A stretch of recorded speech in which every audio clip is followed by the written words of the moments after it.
Hi there, I'm Miriam and welcome to Miriam's Manor.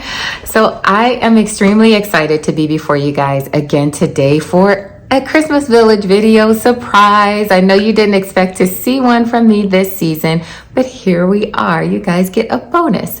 This video actually has two purposes. So the video is actually for you, Andrew. You guys, Andrew is one of my Etsy clients who hired me to build this entire village for him that you see behind me, and I will be shipping it out to him tomorrow. So Andrew, my goal today is to give you an up close and personal look of each individual piece. Also to show you how to assemble the village. That way you can always refer back to this video as a reference guide throughout the years if you forget which piece goes in what order. For the rest of you, my hope is that you will gain inspiration on what you see and maybe give you some ideas and tips and tricks that you may want to add to your village. There are a few things that I have done new for Andrew here that I have not released in a video for you all. So I hope when you see them, it will really maybe get those creative juices flowing for you to create this year.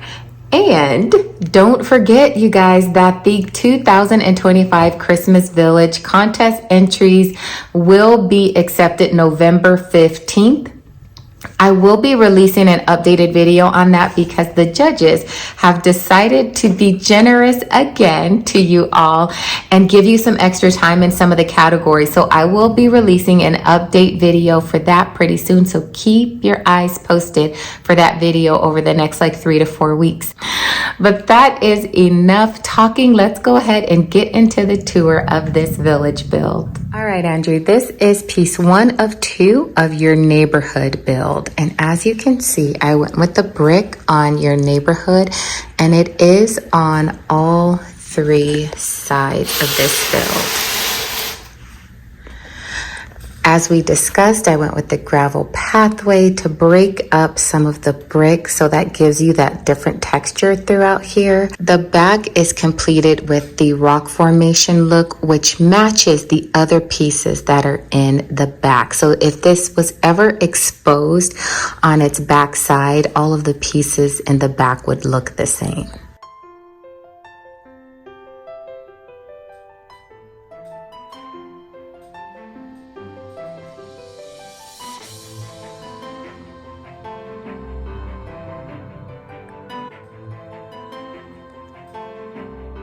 All right, so this is the second piece of the neighborhood build, and as you can see, the brick pattern does go all the way around on the 3 sides, just like the other one.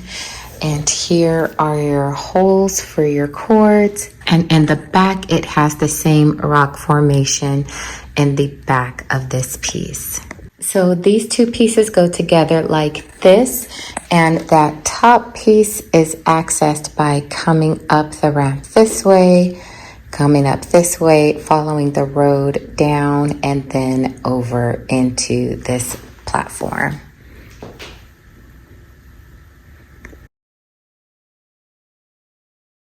So this next piece is 1 of 3 of your business district. And as you can see, we went with the cobblestone detail on all 4 sides.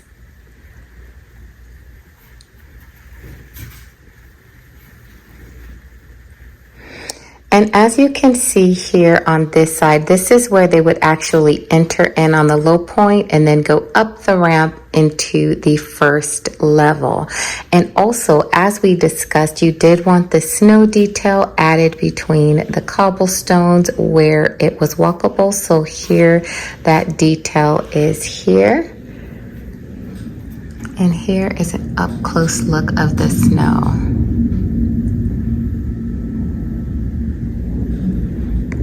All right, so this is piece 2 of 3 of your business district. And as you can see, we went with the rock formation for the sides of this one.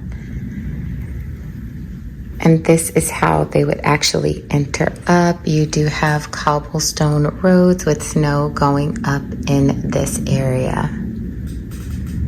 And this is piece 3 of 3, again with all of the rock formations on the side on this piece. And one thing that I always do on builds is make sure to finish out each side. That way, if you decide to change up the configuration from year to year, every side is completed and you don't have to worry about one side being left blank. So this is how these 3 pieces look together. All right, now this piece is large. This is your town square piece. And as you can see, we went with a mixture of the rock formation as well as the cobblestone detailing. You've got 2 ramps that go with this piece. This one is solidified within the build, but this one is removable. I also made you these 2 stairs that you can place wherever you like to go up to this second level. All right, this is the next piece. It is your piece for the church. And as you can see, we went with the rock formation on all 4 sides. Now, we discussed before your church going in the center. You do also have space for a couple of buildings on the side, so I did drill you out holes there. We also discussed a cemetery because you did mention that you have the Christmas Carol piece with Ebenezer Scrooge. So I made you some tombstones for the cemetery, and I also made this one, which has Ebenezer Scrooge's initials on it and some dirt in the hole already dug. I also made you some additional dirt mounds so that if you wanted to like pile this next to the open grave to look like they dug dirt out already and pile it up here, you are able to do so if you would like. Now, these pieces come in and out as you choose. So if you wanted to reconfigure them in a different way, all of them come out. As a matter of fact, I'm going to ship them to you without them being in the actual base. So you can configure them however you would like. All right, now here is the big piece that is the statement piece for this village.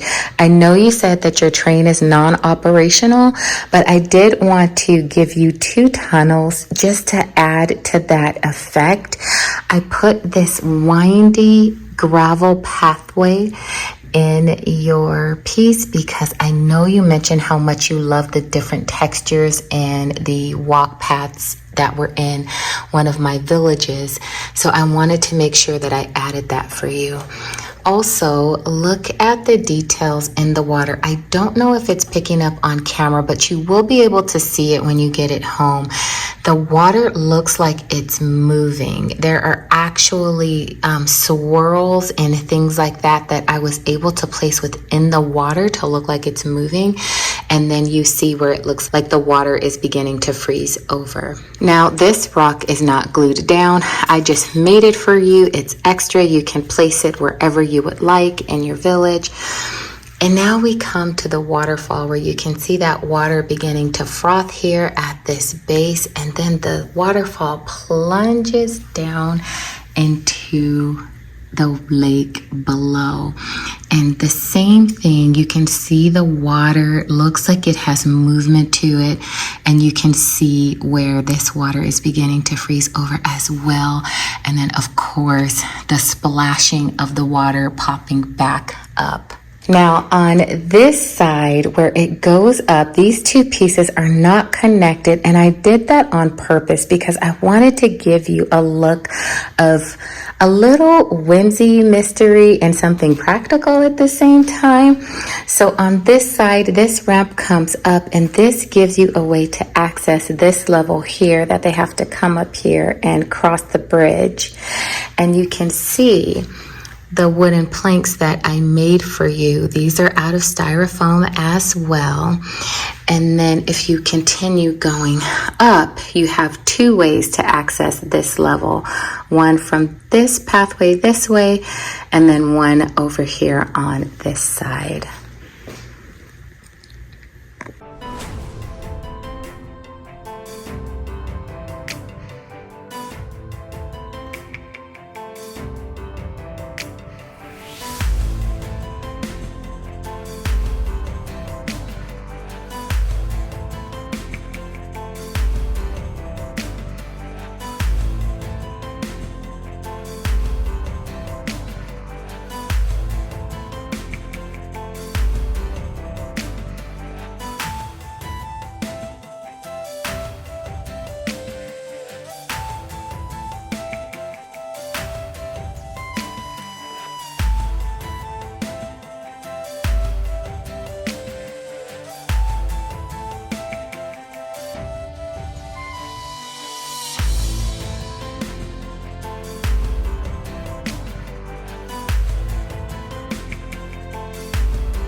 lastly, this is the piece that goes in front of the mountain build where your train tracks will end up running through here. So let's put it all together. Okay, so here is the overall look of the village. Now I want to start with the pieces that we went over first.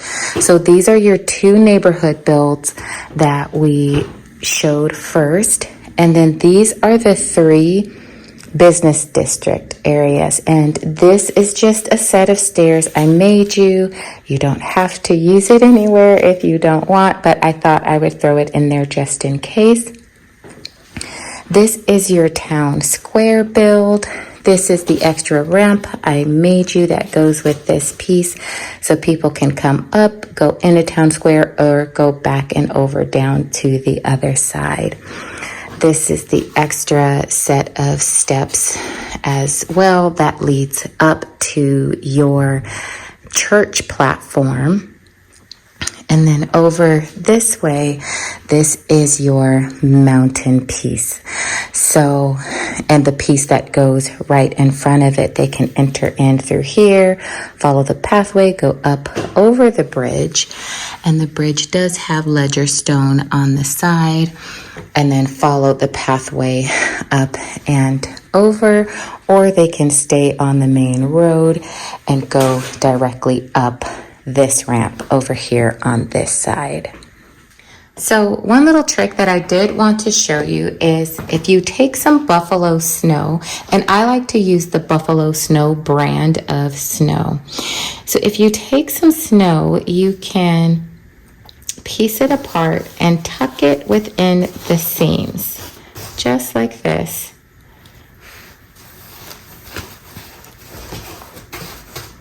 And then you make what looks like a little mounding snow on the sides, which is really cute. And then to top it off, you can use snow flurries. And again, Buffalo Snow brand has a really good snow flurry that they make.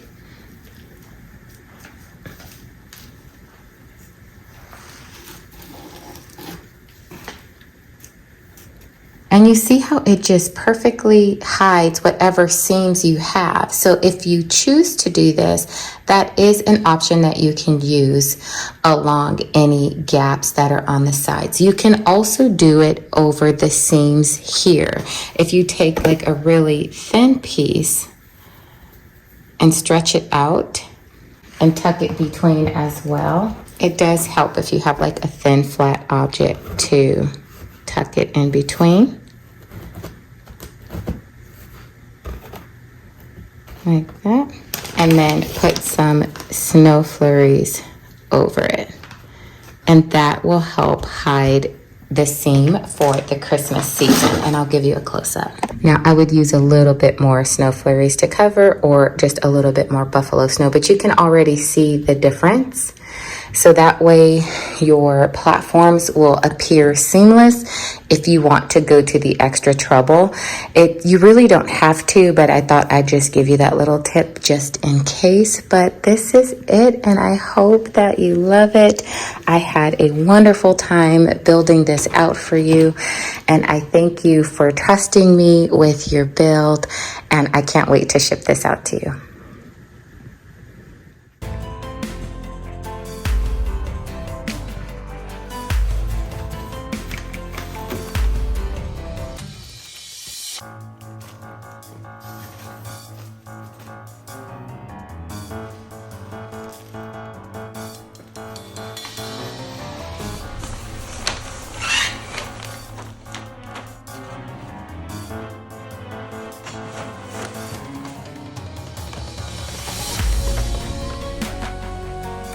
All right, good people, that is all I have for you today. Andrew, if you have any questions on anything, as always, you can email me, message me through Etsy, or you can leave me a comment here on this video and I will get back with you. For everyone else, I hope that this helped you in some type of way. I hope it brought you inspiration.